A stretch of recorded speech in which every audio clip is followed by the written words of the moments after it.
Yo, what's going on, guys? It's the Archangel Michael here, coming at you guys with a brand new solar system series known as Bible Study. So, without any further ado, trigger warning. Let's grab our one-way tickets to hell and let's get started. So, quick tidbit on hell while we're, on the subject. Hell is not some sort of external realm, okay? It's not a place you go to when you die. Get rid of all the concepts and ideas that have been put in your head about hell, okay? Hell is not a place that you go to be tormented for your sins eternally, okay? Hell is a cycle of repetition. It can be created here on earth, right? You can experience here on earth, Some people say a 9-to-5 job is hell, okay? So basically, hell, cycle of repetition. This can be an action, experience, structure, okay? And this can happen on any dimensional level. Now, why are we talking about this? Well, this is probably one of, if not the most influential book on this planet. It has led many a poor boy to hell, and there's some truth that we can extract from it. Okay, so that's what we're going to do with this series. We're going to extract the truth from all the stories, concepts, and ideas shared within this book. All right, so this is the first episode, so we got to be talking about the origin story, right? The first couple verses of Genesis. But before that, let's actually talk about what really happened with the origin story of the universe, okay?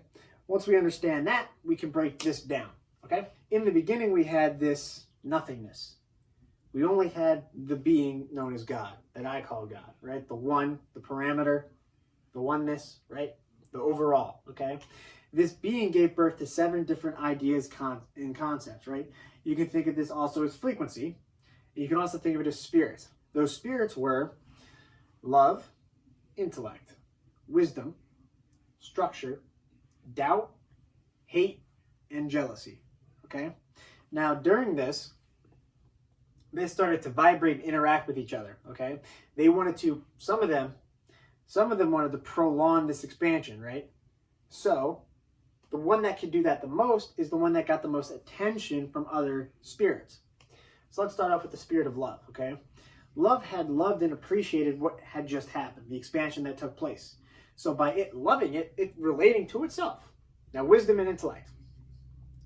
They are kind of in the same boat where they both wanted to relate the wisdom and intellect that they had and also be put in experiences to gain more intellect and wisdom. So because they're loving that idea and concept, they're relating back to love. Okay? Now, structure. Structure was loving and appreciative of the expansion because structure was created among the universe. The universe now had some sort of structure to it.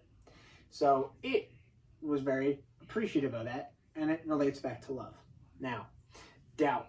Doubt was very doubtful of the expansion. It had doubted how long the expansion could last. So it saw that love was prolonging this expansion, and it related to it, okay? But it related to it in its saying that doubt had doubted love and how long it can prolong this expansion. But it's still relating to love. All right, so now we have jealousy and hate. Jealousy was jealous of love because it was looking at love prolonging this expansion and thought, why can't I do that, right? So it's jealous of love for being able to prolong it, therefore it's relating back to love, okay? Now, hate. You guys can probably see where this is going, okay? Hate hated love. It hated the expansion. It hated love because it was prolonging the expansion. But regardless of that, it's still paying attention to it. So love is still going up there getting all hate's energy, right? So now you have all 6 of those ideas and concepts, spirits, relating back to the one. Or what they think is the one. Because remember, love isn't the one. It's a product of the one. All of those encompass the one, but 6 of them are relating to the 7th one, or the 1st one, or the 5th one, whatever number you want to give it. And they're relating it all into love. So love's vibrating higher, it's prolonging this expansion, and its light shining the brightest to the point where those spirits and concepts are thinking that, and itself is thinking that it is God. This is where you get Lucifer from. Lucifer is the love spirit. Lucifer's light shining so bright that those ideas and concepts, those spirits, are getting lost into that light, into the light of love. This is where you get the first star, okay? That's why they say Lucifer, morning star. son of the morning, the light bearer, things of that nature, okay? So anytime someone is saying, love, not hate, or live, laugh, love, they're lost into Lucifer, okay? Because you have to remember, it's not just love, even though we think it is. It is all of those other concepts and ideas, those other spirits, came from the one. If you pay attention just to love, you're paying attention to Lucifer, right? You're lost in that light itself. So what happens next? Those spirits decide that they want to start interacting in a physical way. So now we have created forms, these bodies, right? But you have to remember that we are not this form. We have no form. We have no shape. We have our spirit that doesn't have a shape or form, okay? So we have Earth. So we come here in physical bodies to have a different kind of experience. So let's recap. We have frequency from this expansion, from the one, which gave birth to spirits. Now you have to remember also that this expansion period right here predated the archangels. Once those spirits started to interact with each other, they have now created vibrations. What came with vibration, right? Some are vibrating higher, some are vibrating lower, but when the creation of vibration happened, we created waters. We created fluidity. We created time. But also think of it like this. If things are vibrating and interacting together, what else happened? What else was created? We created emotion with that, okay? And then we have the energy realm, which is where Earth is, all right? So now that we got the actual origin out of the way, let's tie it back into the Bible. Now, I want to get pretty specific, so that's why I'm going to read the first 3 verses right from here.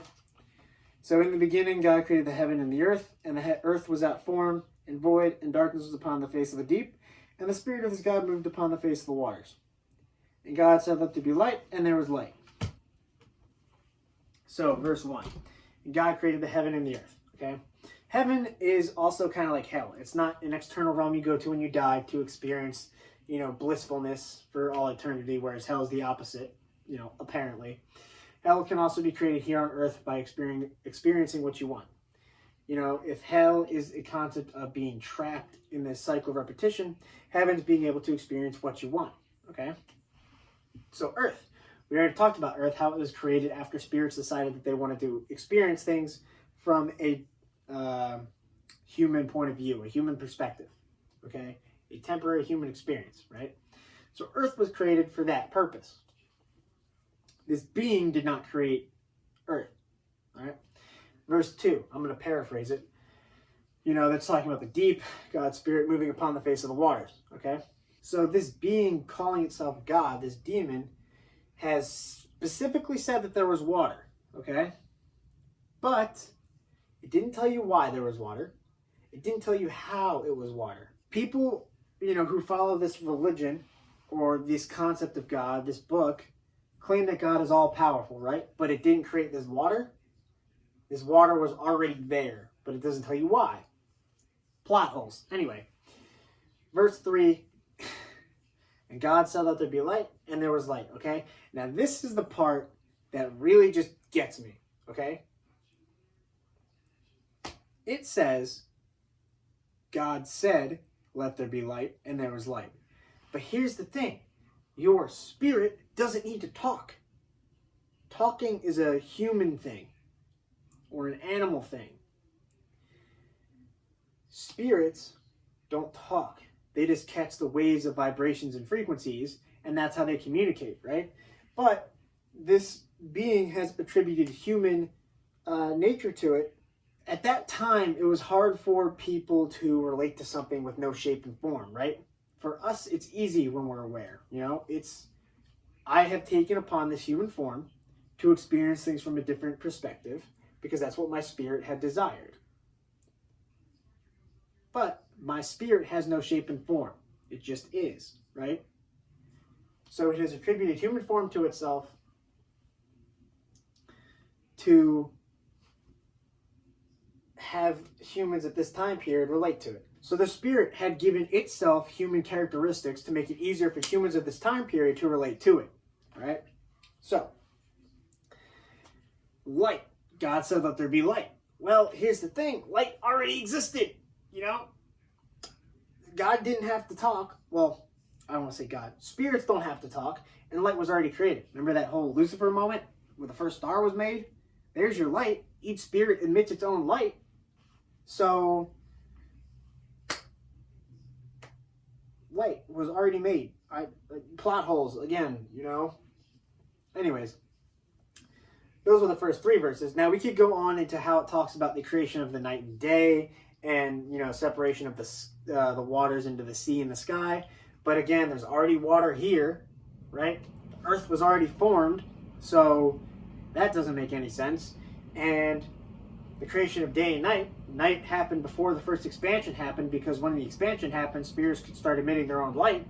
So there's your day and your night right there. But anyways, that was just the first chapter of Genesis. We have, if you didn't notice, you know, how thick this thing is. So we have a lot to get, you know, go through. But with that being said, that means that there's a lot of truth that we can extract from it, okay? But anyways, thanks for following along the solar system series known as Bible Study. We're breaking down this one-way ticket to hell. Anyways, that's this first episode. Fly high, y'all.